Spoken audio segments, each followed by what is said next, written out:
So just now our first session got over, sir. Sir, your session is session 4 today and the last session. And if you are allowed, then I quickly start the introduction. Okay, Yeah, sure. dear Please. participants. Yeah, today, thank you, sir. So our next session will be taken by the Sir Ajith Batham, sir, who is a consultant of Madhya Pradesh State Disaster Management Authority, and he has done BTech in Electronics and Telecommunication, and in his PG he did MBA in Disaster Management. He has several years of experience in the field of disaster management. He also worked with the Delhi Disaster Management Authority, Government of NCT of Delhi, in the capacity of project officer, and also he supervised all the 11 district disaster management authorities of the NCT of Delhi. He then worked in the Center for the Early Warning and the Communication at the National Institute of Disaster Management Authority and Ministry of Home Affairs, Government of India. He also the co-author of the documentation on dam leakage, breaching, and disaster management and Karamda. So Madhya Pradesh, which is available at the NIDM website. So he is currently engaged as consultant of the MPSDMA. Sir, we welcome you, sir. And as you are aware, like we are just started from yesterday, and we are having the 6 days online FDP program, and every day we are having 2 sessions. One is from 6 to 7:30, another is from 7:30 to 9. So it is a total 6 days, and then the last day we are having the 3 sessions. So thank you, sir, for accepting our invitation and give a talk. Thank you. Thank you. Yeah, thank you, sir. Over to you, sir. Okay. So, Yeah. first of all, I would like to show my sincere gratitude for the warm introduction. And also, I would like to show my gratitude towards the patrons of this program, along with the coordinators, for having me in this FDP on seismic evaluation, strengthening, and disaster risk reduction for built infrastructure, which is jointly organizing by Department of Civil Engineering, Department of Architecture and Planning, in collaboration with Center for Climate Resilience and Disaster Management, NIT Calicut. Thank you so much. So I have joined yesterday and as well to listen the distinguished speakers. And what I have found that the sessions are going very technical. So here I'm going to discuss some non-technical things about disaster management. Like I will be starting with the basics concepts of disaster management. Then I will in my another session I will be discussing on the role of telecommunication in disaster management. So, Santa ji, could you please give me the rights to share my screen? Yes, sir. Yes, sir. It is given. Okay. So let me share my screen. Okay.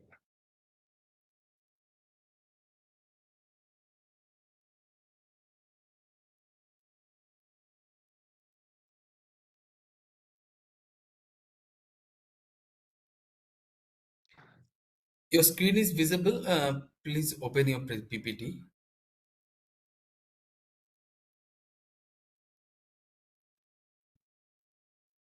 Is my presentation visible? No, your screen is visible. NIT Calicut folder is visible. Wait. Please share your entire screen. As of now, the presentation is not visible, but your pen drive content is being shown. Yeah.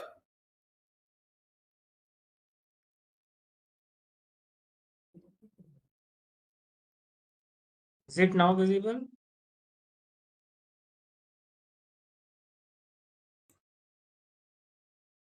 Have you opened the PPT? No, sir, the PPT is not visible. Actually, while sharing the screen, you have selected the window. Either you select the presentation one or the entire screen, sir, option. Yeah, you said stop sharing your screen. Then again you share and select the entire screen. Just a minute. Share and next select the there is 3 tab is there. One Chrome tab, then window, and third one is the entire screen. Click on the entire screen, then your screen would be visible at the below. Select it and press the share button. Click it, the share button. The entire screen. Just a minute. हाँ, entire screen. Yes. Now is it Yes. coming? Yes. Now it's visible, sir. You please make it a full screen. It's PPT. Okay, okay, okay. Now is it on full screen mode? Yes, sir. Can you go to your next slide? I can see. Yes, yes. Your slide is visible, sir. Okay, okay, You okay. please continue. Over to you, sir. Thank you.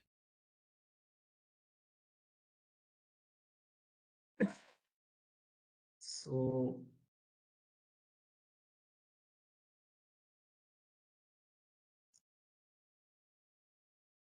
okay. So here I'm starting my presentation on. I will start with the basics of some disaster management, like to just to set the context of further session, which is on role of telecommunication on disaster management. So here you can see hazard and disaster. Like if I talk about hazard, like in a very simple layman language, I would say that hazard anything which has a potential to cause harm. Okay, and like Yeah, it was Sanjana. okay, could you please mute mic? Another, you can see that the disaster phenomenon that causes damage to life, property, environment. Here you need to understand that one thing, which is I have written in the downside, like all disasters are hazards, but all the hazards are not disasters. Okay, like if I talk about that, if a cyclone is coming and it is in deep in the sea, but it is not affecting anything, which we'll call it as a hazard. But the moment it will landfall to the landfall, but the moment it will landfall and the loss of life will occur, property damage will occur. So at that time, we'll call it as a disaster. So that's why I have written like all disasters are hazard, but all hazards are not disasters. So floods, tsunamis, landslide, uh, earthquake, these all are the hazards.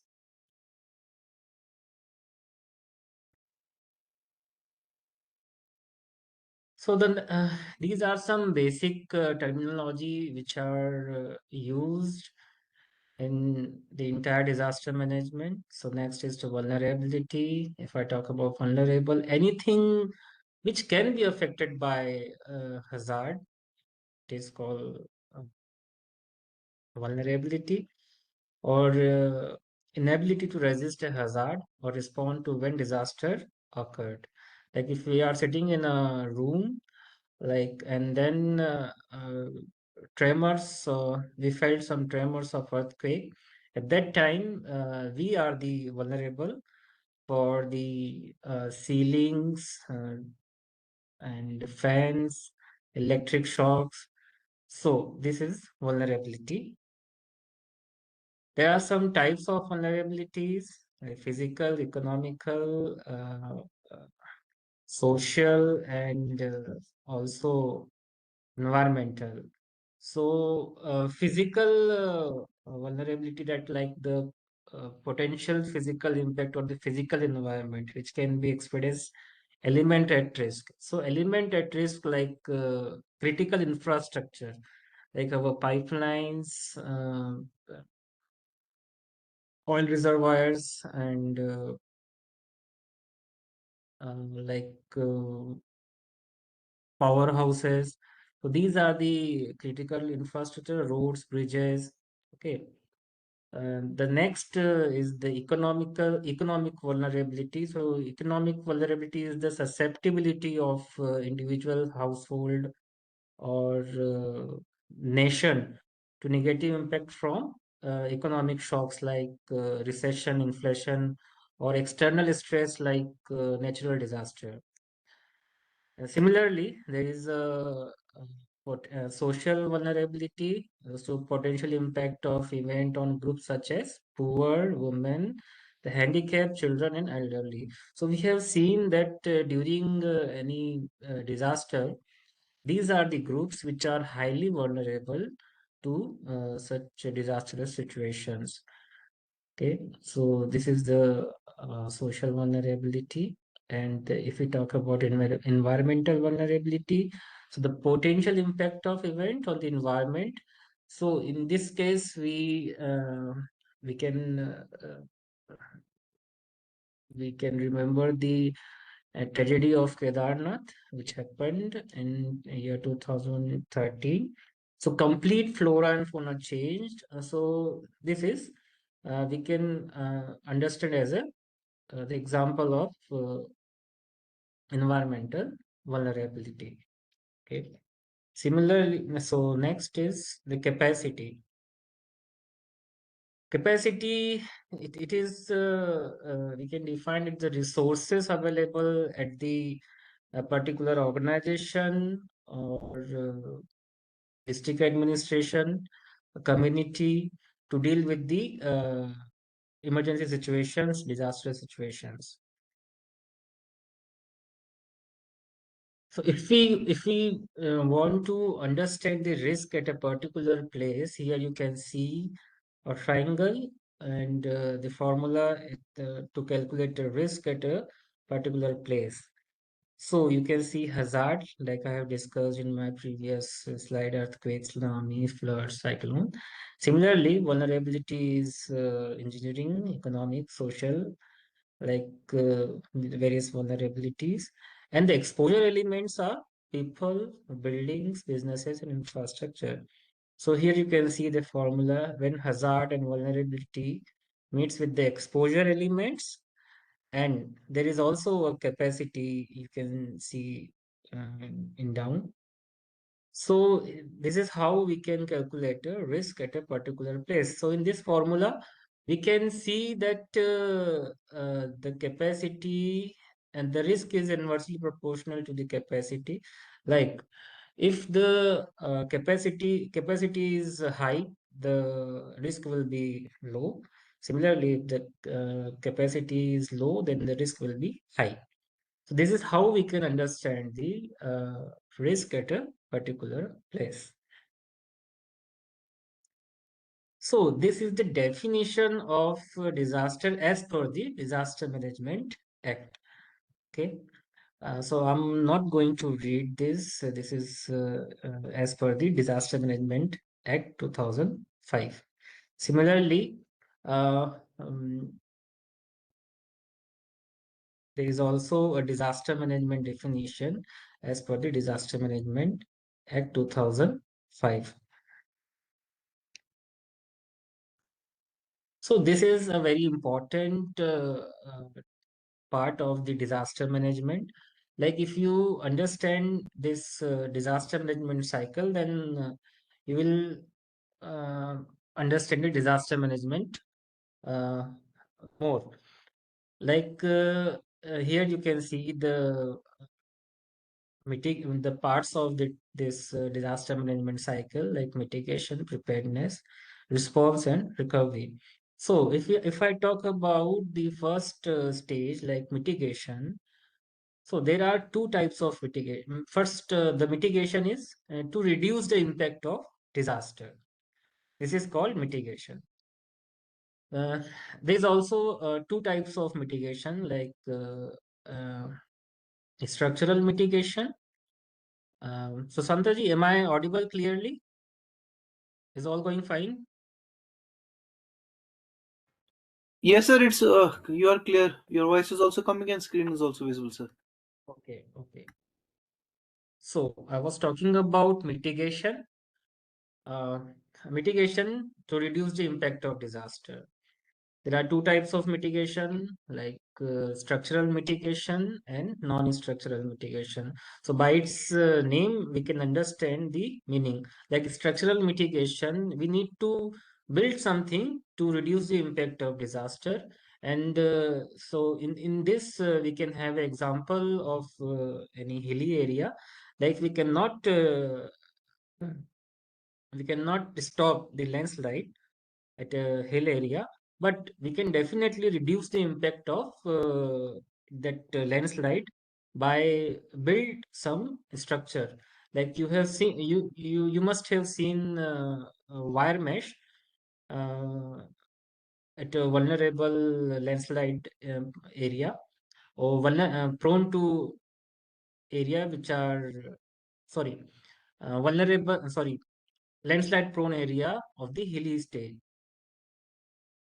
So, authorities apply that wire mesh to reduce the impact of that landslide.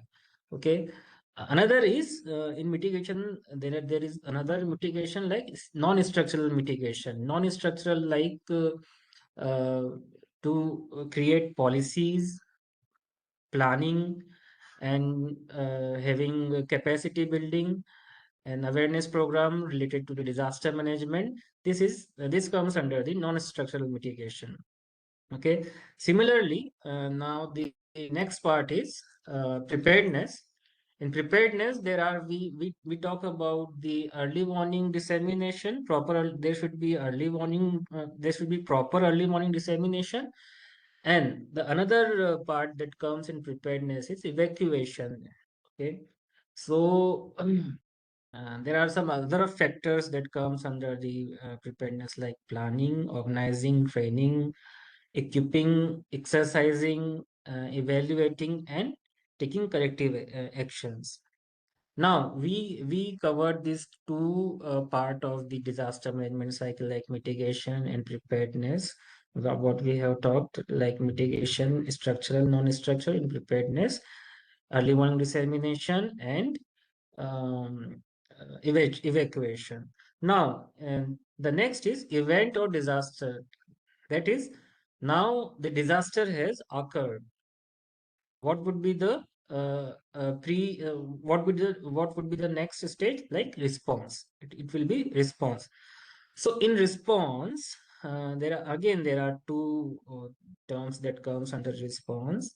The first is search and rescue, and the another one is uh, relief, to provide relief materials like drinking water, sanitation, medical aid, relief camp.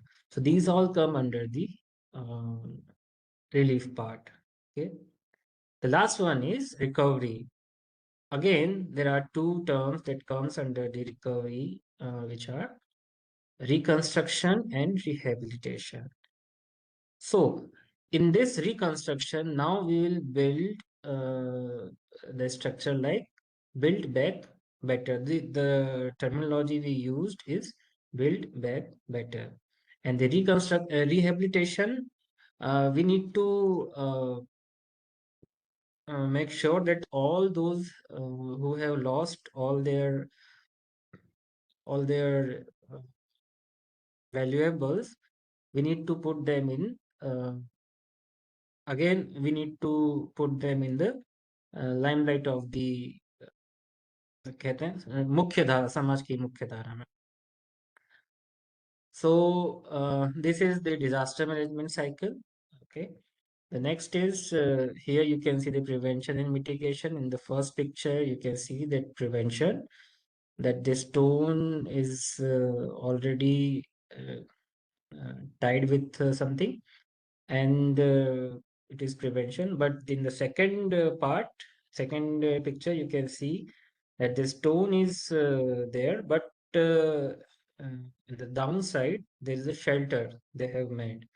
So we can say it as a structural mitigation.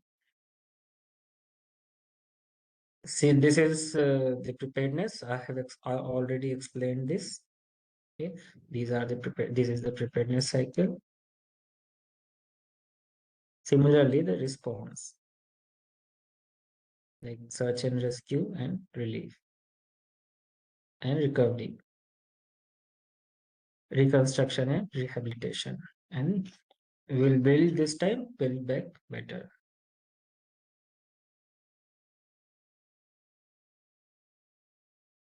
So this is the vulnerability profile of India.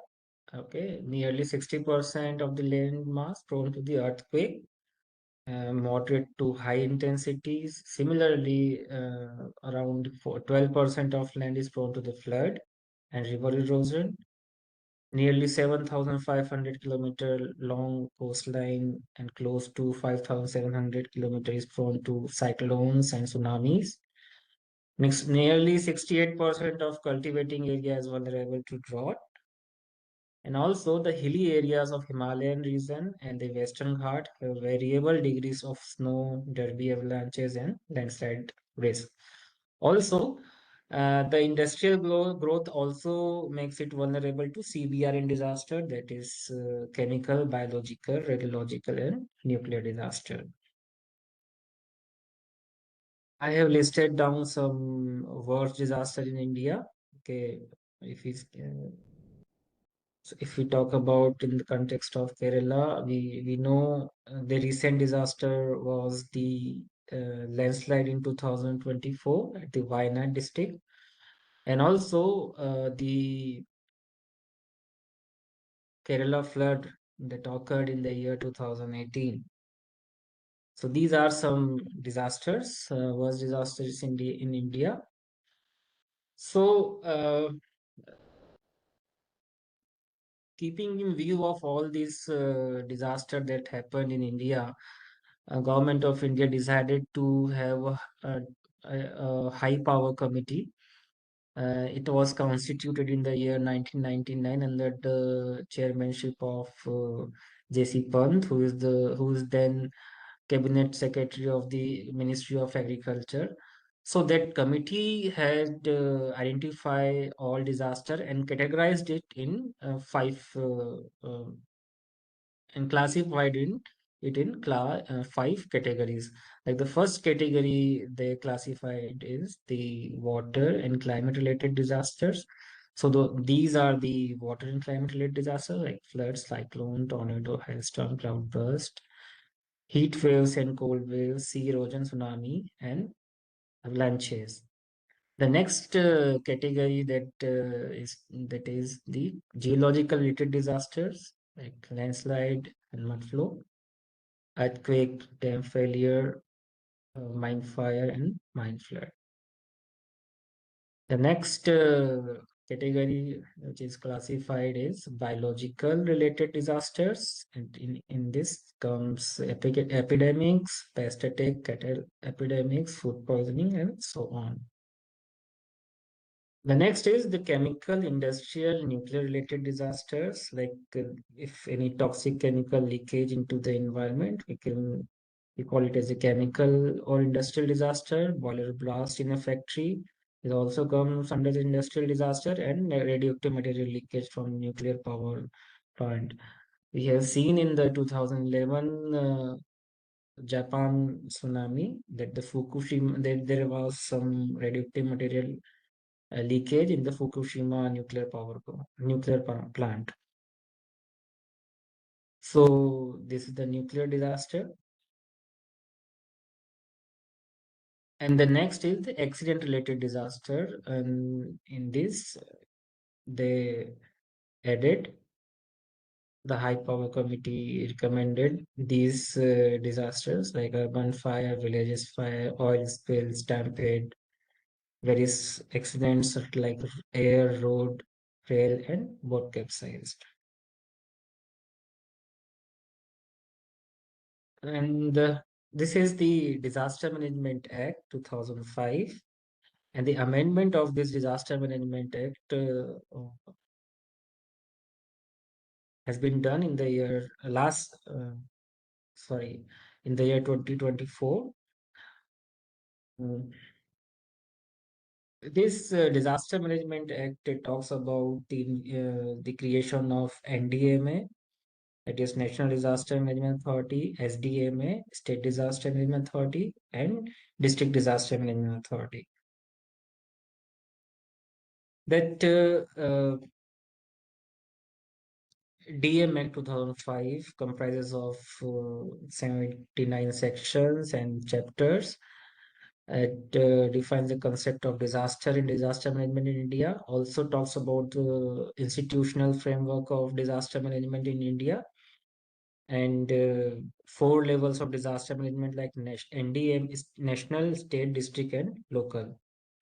It has also a provision of various funds that comes under the disaster management, like disaster response fund, disaster mitigation fund at the national, state, and district level.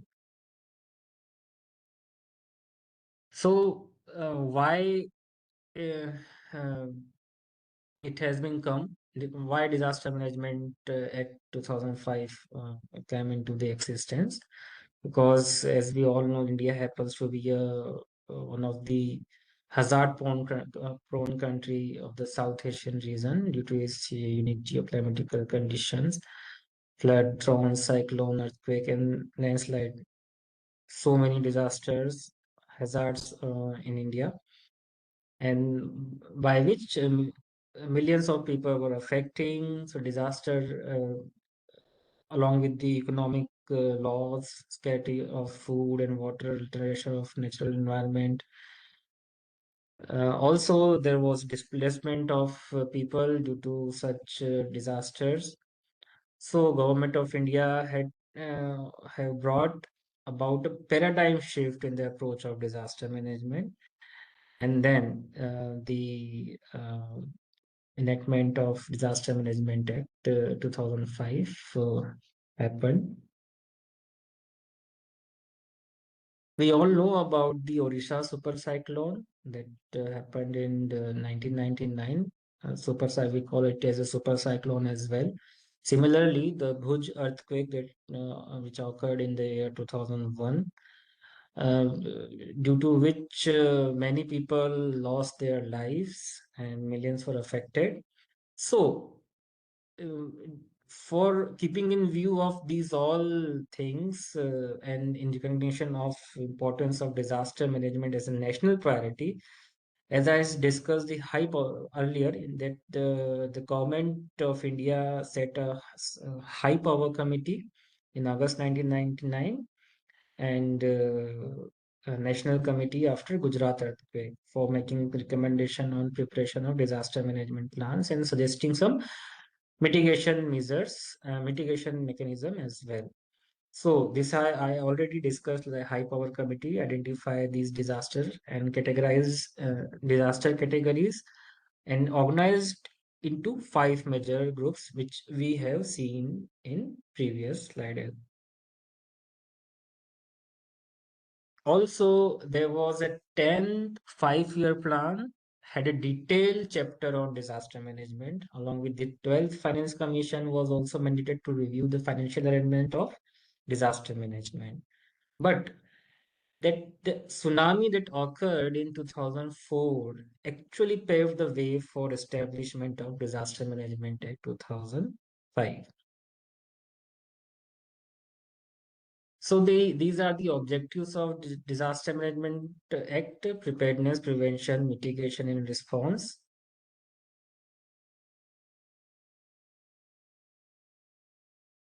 So these are the authorities and that comes under the this Disaster Management Act 2005. The first one is NDMA, that is National Disaster Management Authority, which is chaired by the Honorable Prime Minister of India. Okay, and NDMA comes under the Ministry of Home Affairs.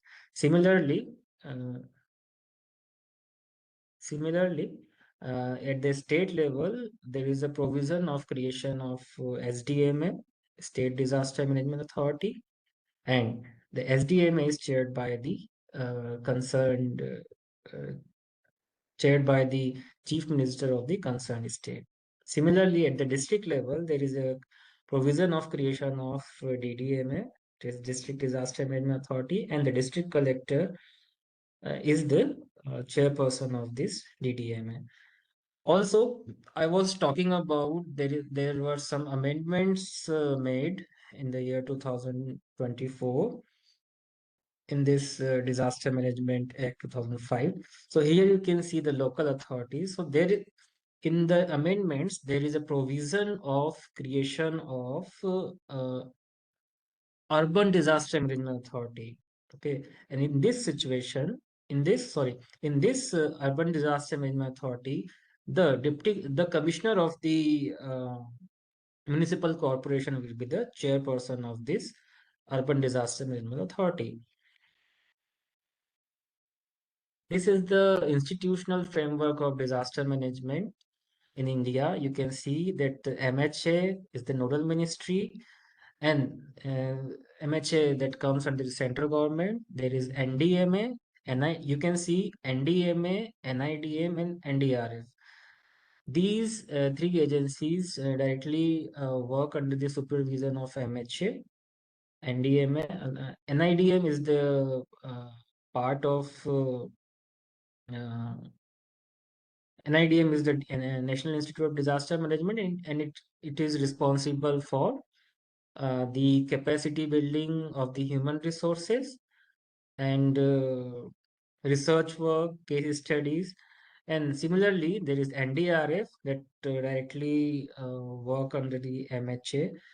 NDRF, that is National Disaster Response Force. It is activated to deal with any big disaster occurring any place of India. So here you can see with the NDMA, there is a National Executive Committee, which is chaired by the Home Secretary of the Cabinet Ministry. So during the COVID-19, we have seen so many orders and regulations, what to do, what to not do. There were so many restrictions. So all those things were coming from the discussion that been happened in the National Executive Committee. Similarly, at the state level, you can see with the state government, there is Disaster Management Division and SDMA, that is State Disaster Management Authority. Similarly, just like National Executive Committee at the national level, at the state level, there is a State Executive Committee, and it is chaired by the Chief Secretary of the concerned state. And with the district administration, there is DDMA. I explained that the DDMA, the chairperson is the collector or the district magistrate of the concerned district. Panchayat and municipalities is also work with the district administration in case of to deal with any disaster situation of particular area.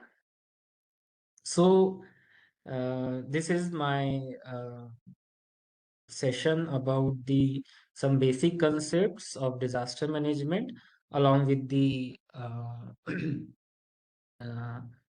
its institutional framework, and the I have also given a glimpse of the Disaster Management Act 2005 along with its amendment that happened in 2024. Now let's move to the next is it visible, Sushanta ji?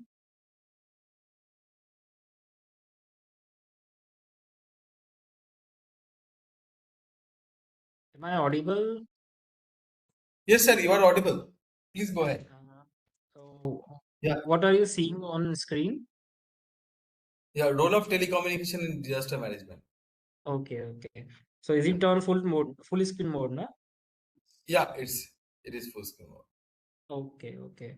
So after setting a context of disaster management, we have learned some basics concepts of disaster management. Now move to the role of telecommunication in disaster management. So the first thing is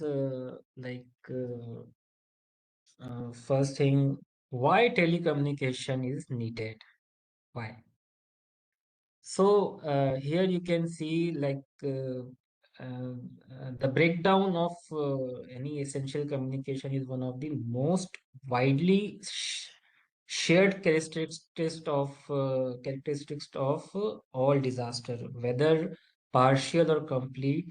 The failure of telecommunication infrastructure leads to preventable loss of life and damage to property.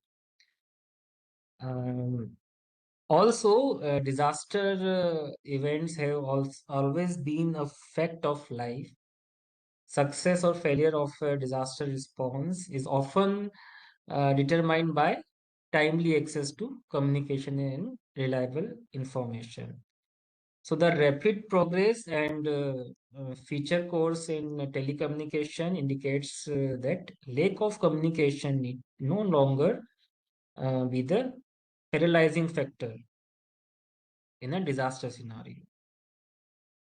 So this is especially important for medical response where time is of essence to save life.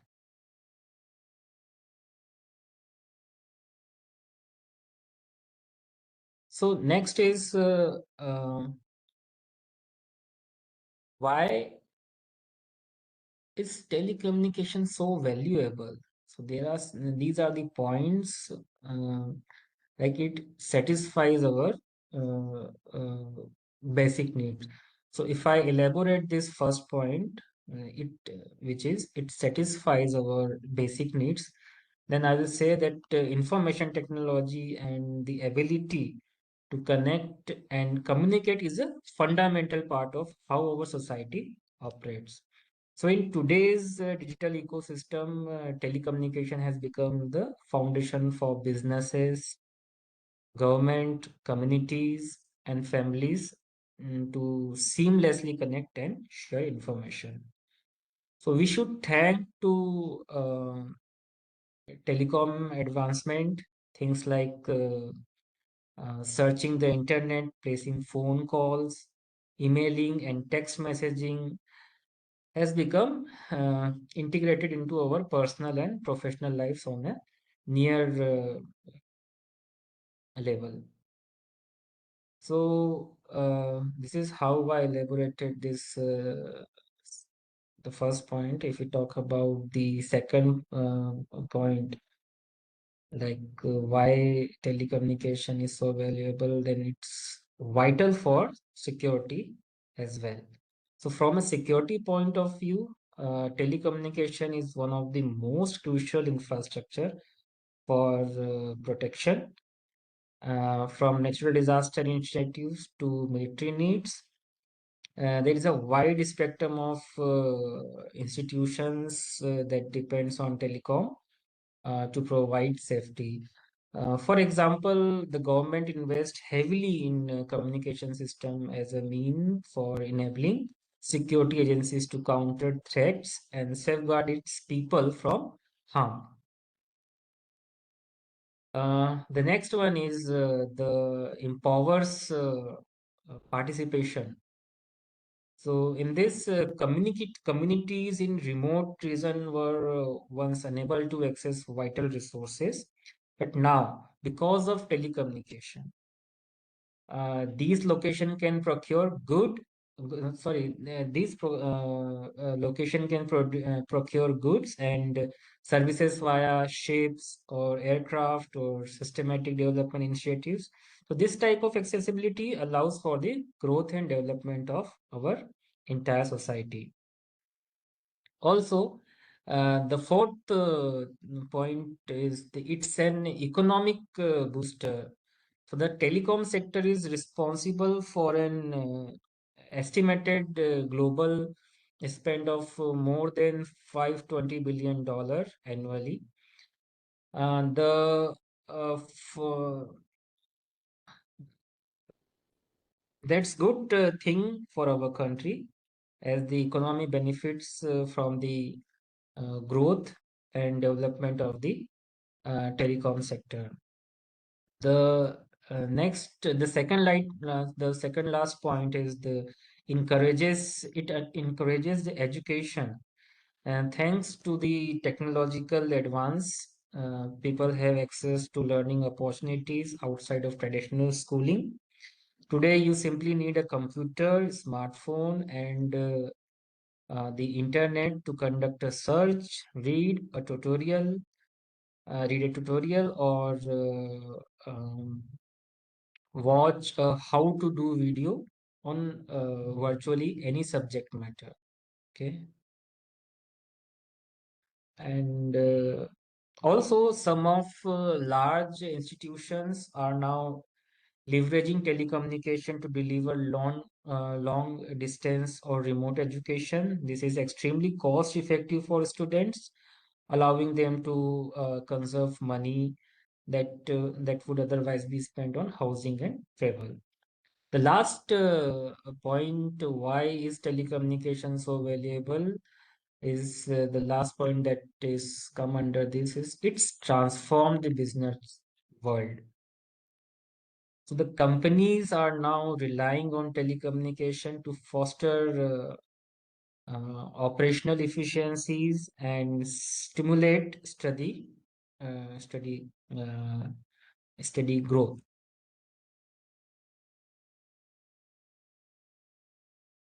So here it comes like a role of telecom in disaster management. So the Indian subcontinent, as we all know, that the Indian subcontinent has experienced a number of natural disasters and calamities like earthquake, cyclone, flood, drought, famine, fire, and so on, that causing loss of life, damage to property, and disruption of essential services like failure of telecommunication, interruption in electricity and water supply, disruption of transportation, loss in agriculture fields. So we count telecom in essential service, and the maintenance of essential services is required for overall disaster management, including search and rescue. So therefore, the telecom services may be termed as the uh, lifeline of such operations. Also, the key to effective early warning is the transmission of authoritative information. That is information dissemination to as many people as possible.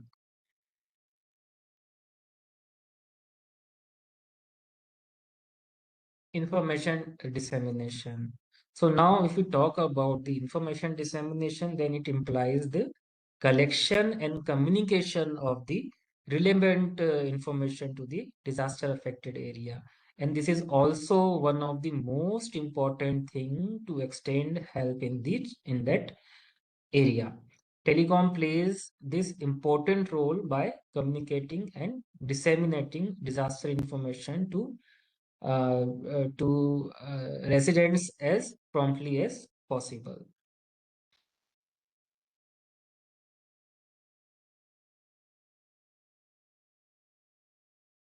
Cell broadcasting and SMS services, the telecommunication approaches include cell broadcast and SMS messaging, each of which has different merits. Like if we talk about cell broadcast, it is a method of sending message to multiple mobile telephone user in a defined area at same time. Unlike short messages services point to point like SMS, cell broadcast is a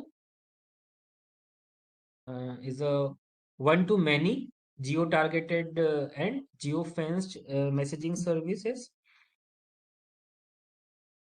The cell broadcast approaches alert everyone in the targeted area, whereas SMS messaging targets categories of individuals only. The sender of the messages can select a single cell or any number of cell to make the area of warning as big or as small is required. Early warning dissemination system Here you can see that the Odisha government launched this early warning dissemination system, EWDS. It is the first of its kind technology in India to simultaneously warn coastal communities and fisher folks about the impending cyclone and tsunamis through siren towers. So in this, siren will go off from the towers which are installed along the coastal area of the state Odisha. If a button is pressed in the state emergency center in Bhubaneswar, then the siren will go off from the towers. This is one of the innovative system. Like the innovative warning system would alert people about the disasters such as floods and cyclone. Fishermen fishing in deep sea can also be reached via mass SMS on their mobile phone through EWDS, that is early warning dissemination system. The EWDS, it is a collaborative efforts of the central and state government, has been implemented under the assistance of World Bank. So it comprises technologies such as satellite-based mobile data voice terminal, also the digital mobile radio, mass messaging system, and universal communication interface for interoperations. It is also a part of the last mile connectivity, which is very important in disaster management. So it's a part of last mile connectivity programmer under the National Cyclone Risk Mitigation Program, and it aims to inform the last man living near the sea in case of any impending cyclone.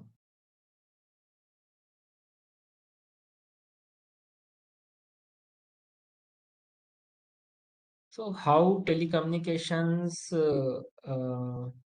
fails during disasters? The first is the physical disruption. So during disaster, telecommunication infrastructure failure occur through a variety of mechanisms. Investigation of communication failure during large urban disaster is in the past year reveals three primary categories of causes, such as uh, the first one is the most common and well documented cause of telecommunication failure in recent disasters has been the physical disruption of network infrastructure.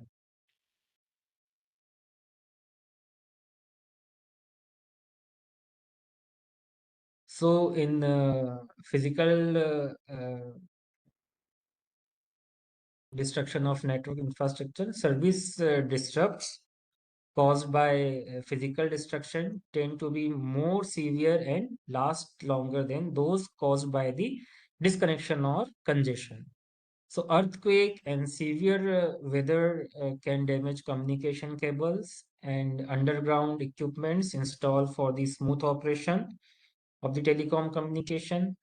During wars, these systems are usually the first site to be targeted.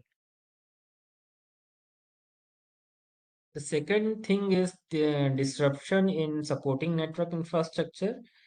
Here you can see a diagram. So the telecommunication networks rely upon many other local and regional technical systems to ensure their proper operation. These supporting infrastructure often date from an earlier era to late resiliency to physical damage.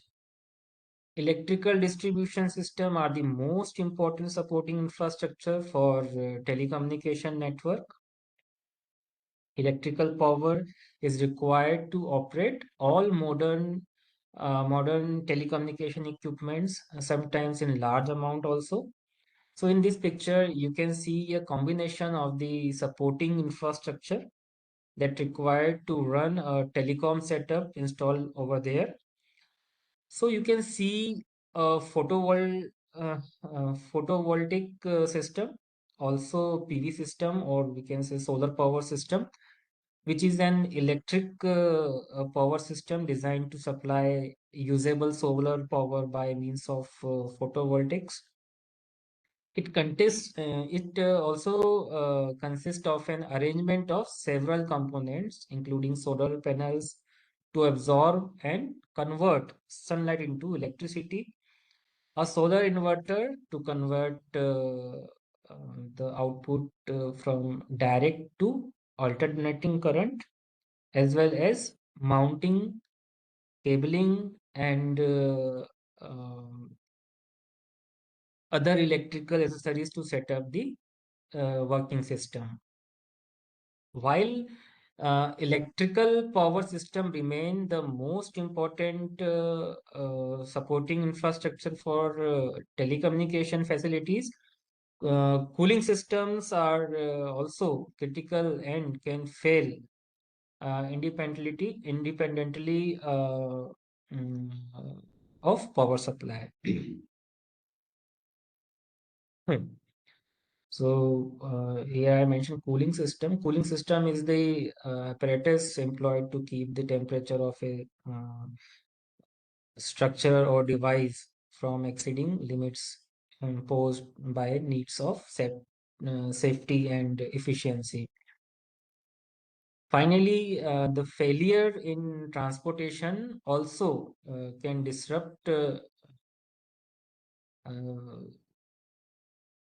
failure in transportation disruption can also impact the supply of fuel for electric power generation.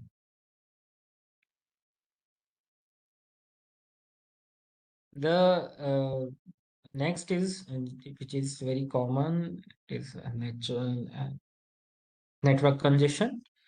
The final major cause of telecommunication failure during disaster is network congestion, or we can also call it as overload.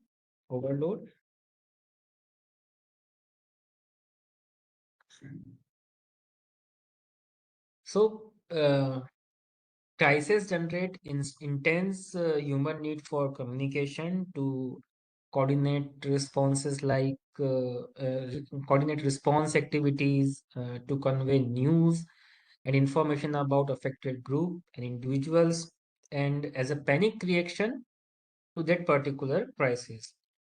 So example of here you can see the example of network congestion.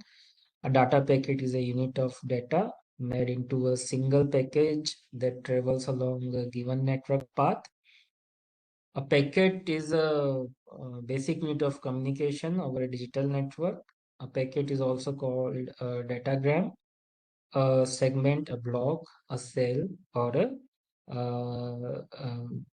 a segment, a block, a cell, or a frame as well.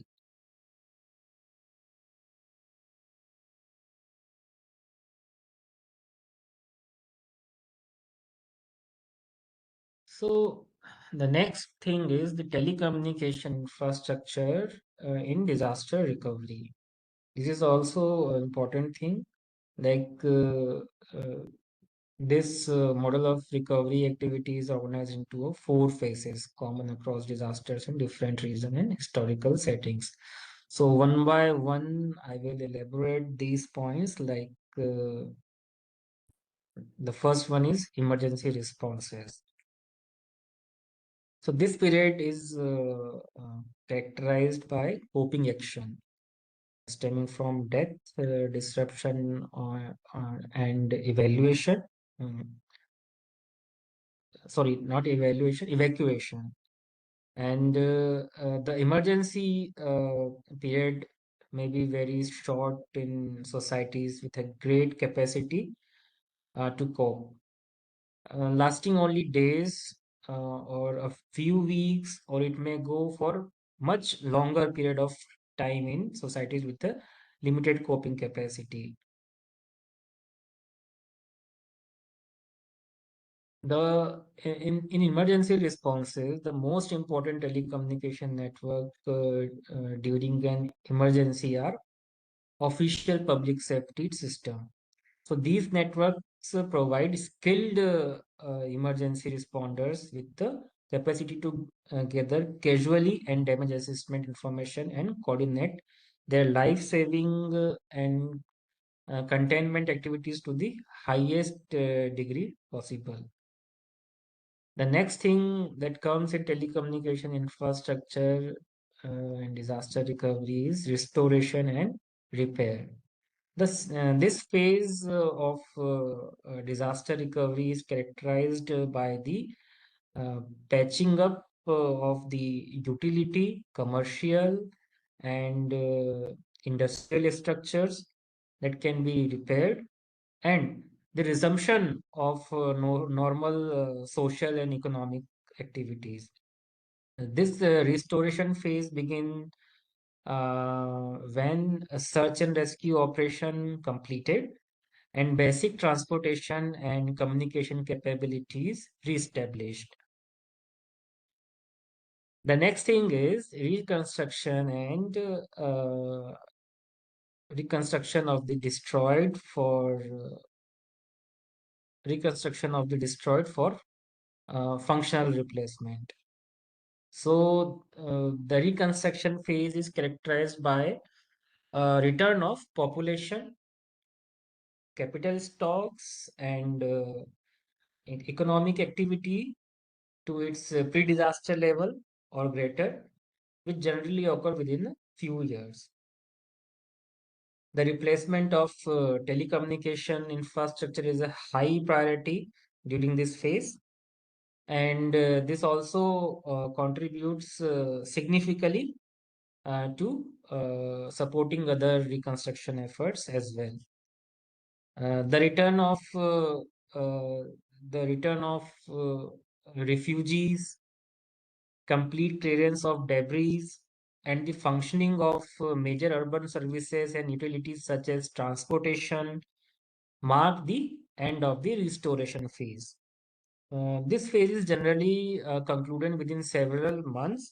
For example, the massive operation to clear debris from the World Trade Center collapse was completed in approximately 9 months. So well ahead of the schedule initially anticipated. The next thing that comes in telecommunication infrastructure in disaster recovery is reconstruction for redevelopment. Okay. So the next stage is reconstruction for redevelopment. So this time, make sure the concept of build back better should be followed. So this is some radio communication services for disaster management. You can read by yourself. And there is disaster phases, major communication services which are involved, and what it does. Major task of radio communication services. There are some phases like prediction and detection, alerting and relief, and major radio communication services involved in those phases and what they do. You can read by yourself in this table.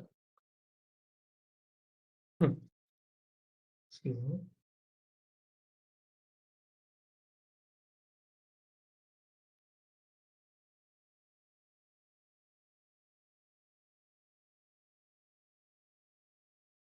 Now,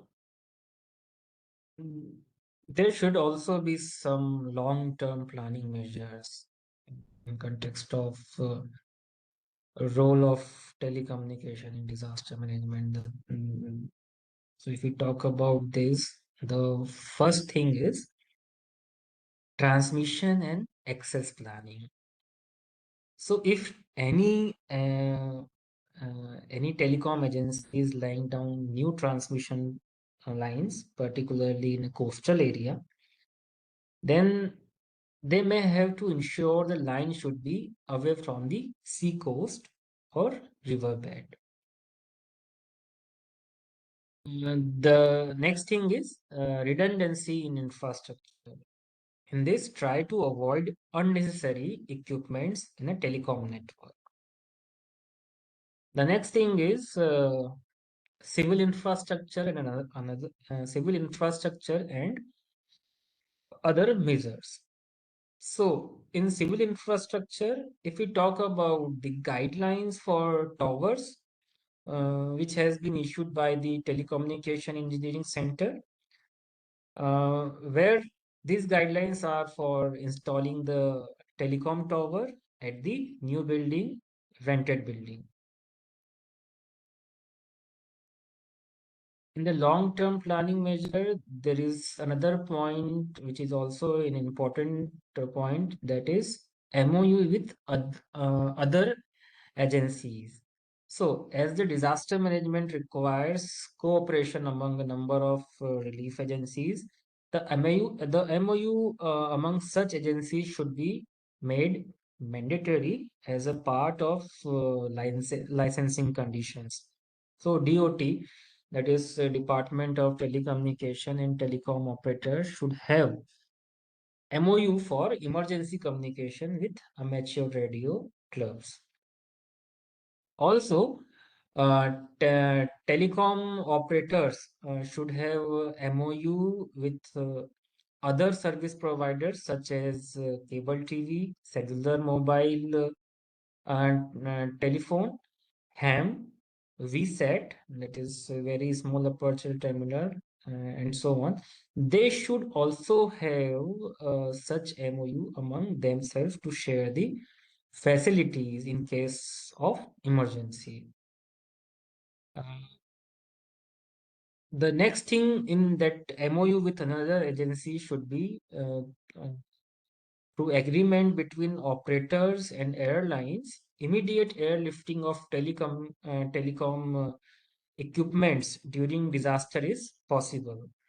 Further, as per requirement, helicopter service for carrying telecom equipment to the affected area.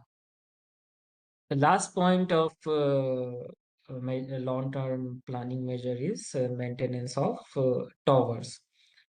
So in this, regular inspection include like checking of nuts and bolts and their tightening through torque wrench, and should be done at least every 2 to 3 years from the date of the installation of towers. These are some measures needed to be taken in the emergency and disaster. Just a moment.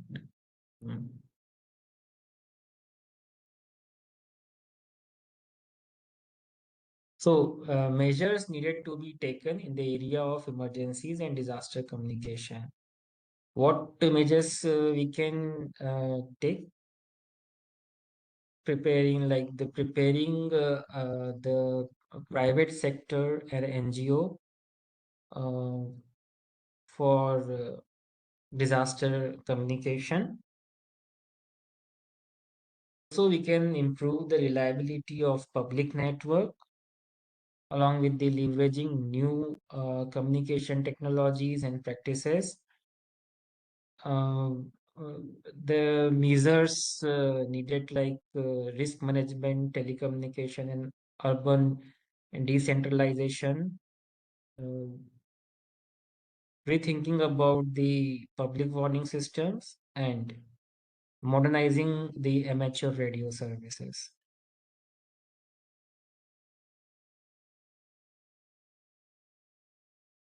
So this is all about my part of role of telecommunication in disaster management.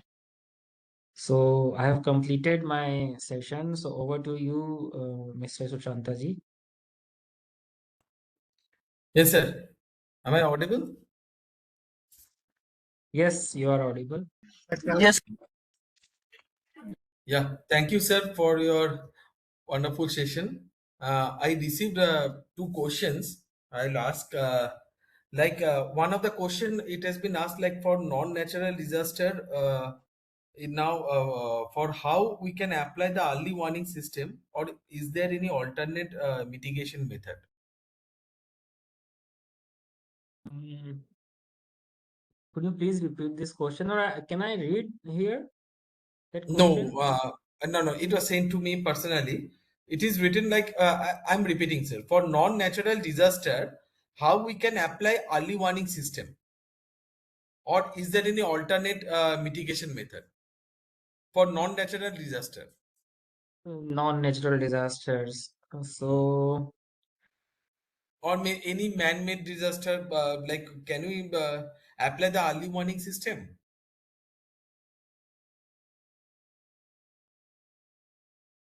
as I said,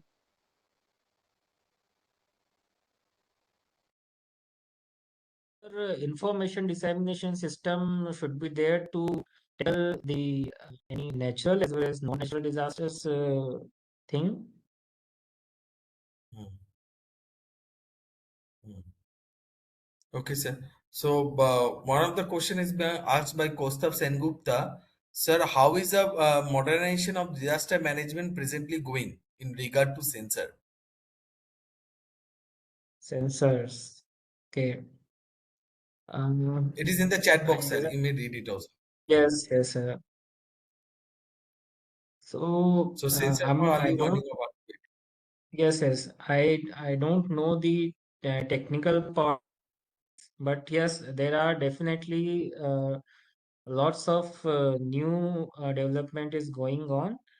We have seen some dedicated satellite as well were launched to get latest information, and those help uh, forecasting of any disaster, known and other disasters.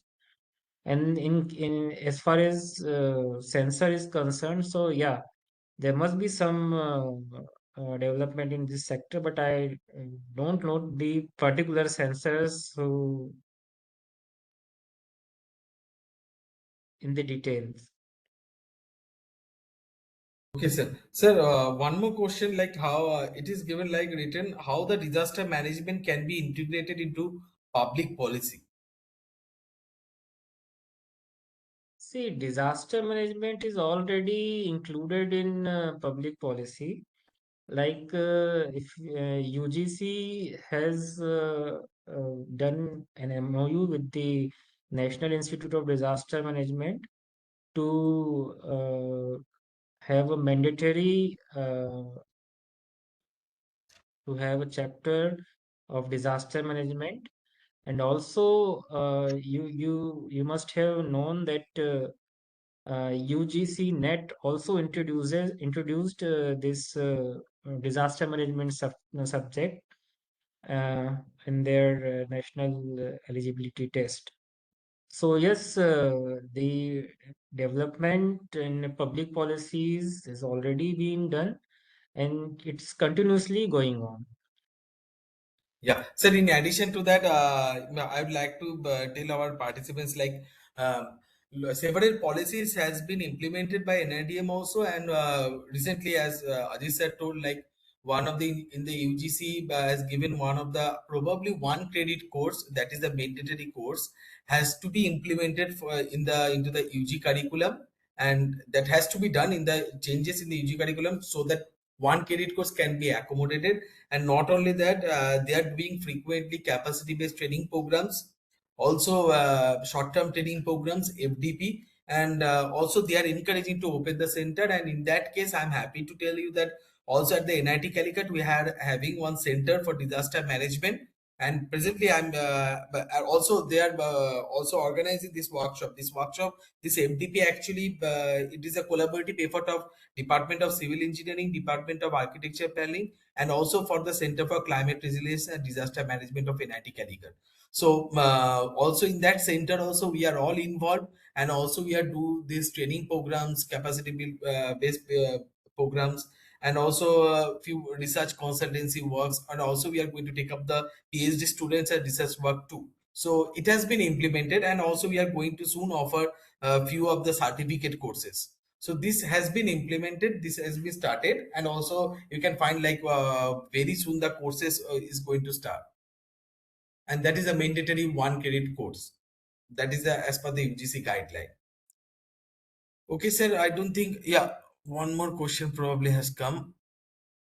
IDM.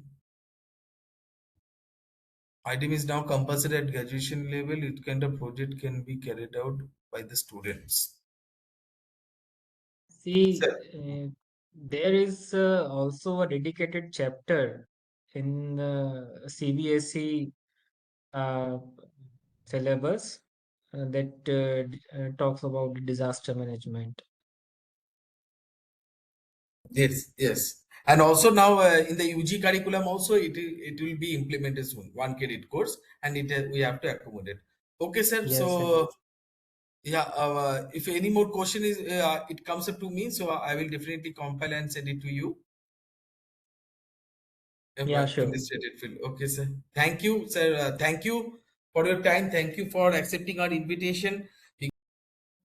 Okay, sir. Thank you, sir. Just please accept a small token of thanks from our side. Thank you so much, Mr. Sushanta Banerjee and Robin Davis ji, for having me uh, this FDP program. Thank you so much.